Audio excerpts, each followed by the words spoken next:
यानंतर मंडळी, डान्स म्हणजे नाचणं.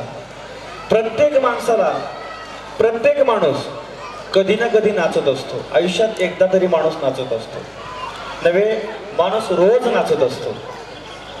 काही काही माणसं फक्त डोळ्यांनी नाचत असतात, म्हणजे दुसऱ्याचं बघत असतात. काही काही माणसं फक्त हातापुरते, एवढेच नसतात.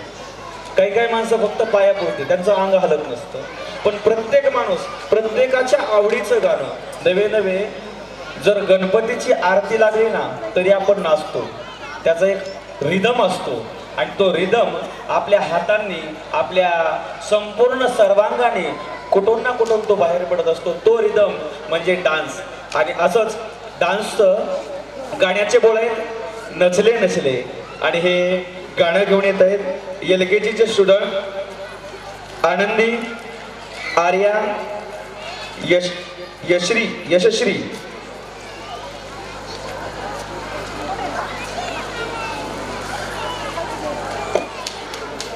सृषी, आहिरा, मृण्मयी, मृणाल, समृद्धी, कृपा आणि अद्विता.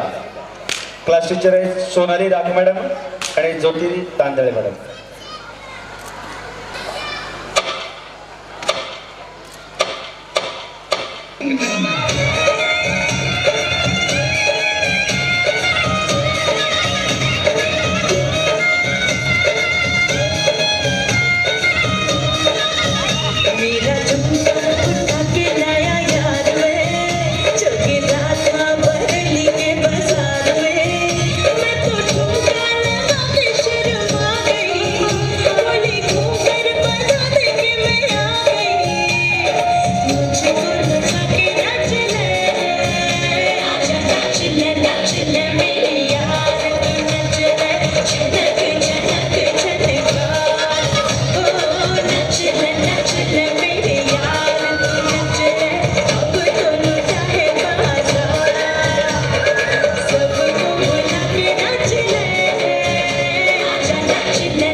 मगाशी सांगितल्याप्रमाणे प्रत्येकाच्या हृदयामध्ये एक रिदम आला. नचले नचले. धन्यवाद.